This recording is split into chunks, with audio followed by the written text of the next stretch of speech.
आगते स्वागतम सारम, कोई आए तो उसका सुंदर स्वागत करना चाहिए।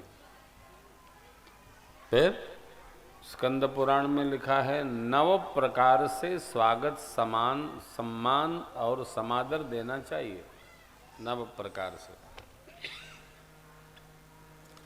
द्वार बढ़ के ले,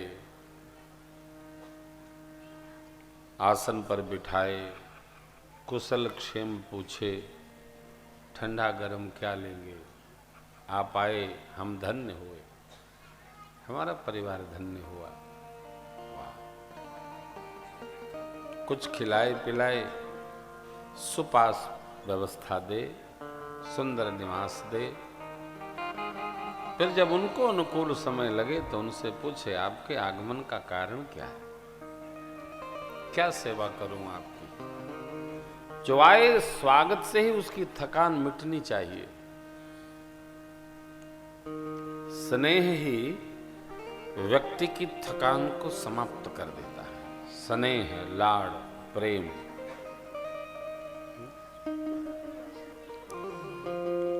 आए उसका बड़े ही प्रेम पूर्वक सम्मान स्वागत करना चाहिए।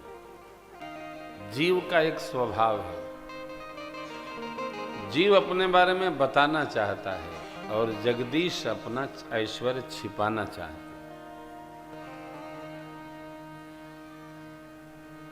कई लोग तो बहुत लंबा कार्ड लिख के चलते हैं और एक आदमी भी रखते हैं, कार्ड वो देते हैं, कहते हैं मेरे बारे में इनसे आप पूछ लीजिए। कार्ड नहीं पर्याप्त है क्या? हाँ, किसी के बारे में बहुत जानना कोई नहीं चाहता है। अरे राम राम हो गई बहुत है, जान के ही क्या हो जाएगा। आप ध्यान रखना, बहुत ज्यादा लोग जान जाएं ये भी एक समस्या है।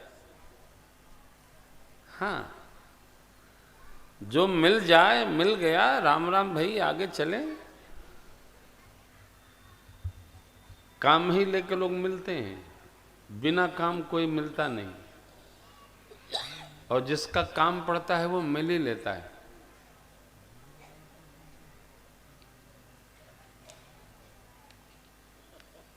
प्रदेश के मुख्य सचिव श्रीमान दुर्गा शंकर मिश्रा साहब हमारे कुल खानदान के हैं। वो 1-2 बार हमारा जाना हुआ प्रसाद पर, तो हमारे कई साथियों का टेलीफोन आया, एक काम था। हमने कहा जाके कहो।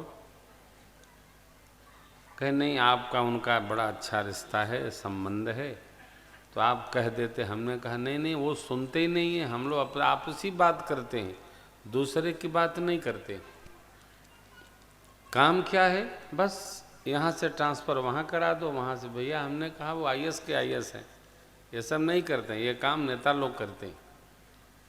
आदमी जान भर जाए कि आपका कहीं परिचय है तो आपके पीछे सतुआ पिसान लेके पड़ जाएगी। इसलिए जितना कम लोग जाने उतना अच्छा है।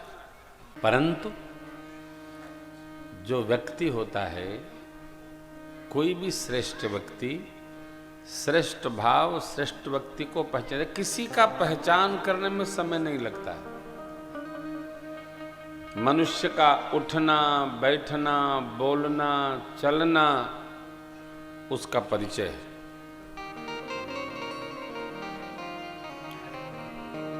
आजकल तो ऐसा समय आ गया है, भगवान रक्षा करे।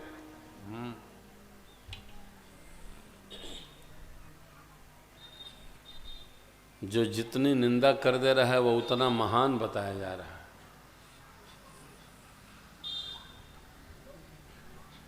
जो जितना आप शब्द बोल सकता है वो उतना विद्वान घोषित हो जा रहा है। ऐसा समय आ गया है। अधाधुन दरबार में आगे आप जानते हुई हो।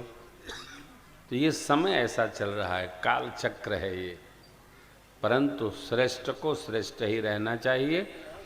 चक्रवर्ती महाराज के पुत्र आपके साथ हैं महाराज, इसलिए आप अति विशिष्ट अतिथि गृह हमारा है, सुंदर सदन इसका नाम है, आप वहां उतारा करें।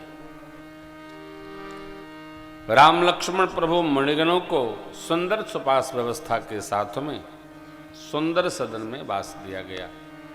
विदा लिए हैं मिथिलापति। दोपहर का प्रसाद, विश्राम और संध्या वेला 5 बजी है। बजी है कि बजा है? बजा है। 5 बजा तो सत्संग प्रारंभ हुआ। गुरु जी ने कुछ सत्संग प्रारंभ किया। थोड़ी देर तो राम लक्ष्मण प्रभु सुने से बच्चे हमारे कथा में आए हैं ना, तो थोड़ी देर बैठाए रहिएगा, फिर जाएंगे, फिर पीछे खेलेंगे कूदेंगे, फिर आएंगे, फिर खेलेंगे कूदेंगे। बच्चों का स्वभाव है ऐसा, उनके पाँव में ऊर्जा होती है। बच्चों को पकड़ के नहीं बिठाना चाहिए, खेलने दीजिए, कूदने दीजिए, उसी में उनको कथा का आनंद रहता है।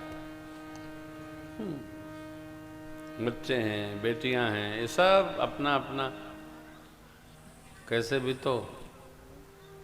कृपाल शंकर भैया आगे कभी कोई उत्सव कराइएगा ना तो झालर वालर वालों को जरूर बुलाइएगा, चरखी चलाने वालों को, बच्चों का आनंद रहता है।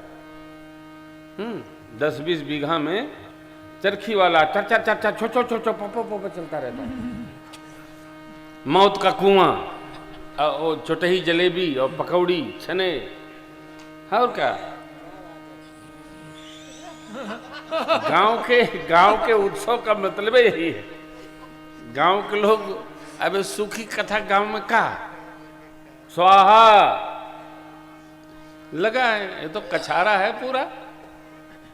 हाँ, बहनें बेटियां यज्ञ मंडप की परिक्रमा करें, भाई लोग परिक्रमा करें, 3 दल बने, बच्चों का, बेटियों का, पुरुषों का बाहर। तो ये उत्सव का ऐसे आनंद होता है गांव में। हैं हम लोग तो शहर के वक्ता हैं, गांव में हम लोग की बतिये समझ में बहुत कम आती है। आप लोग जो हैं पढ़े लिखे लोग, उनको तो समझ में आती है। गांव में तो वो डोकरिया पुराण बहुत जरूरी है, हमको आता ही नहीं है।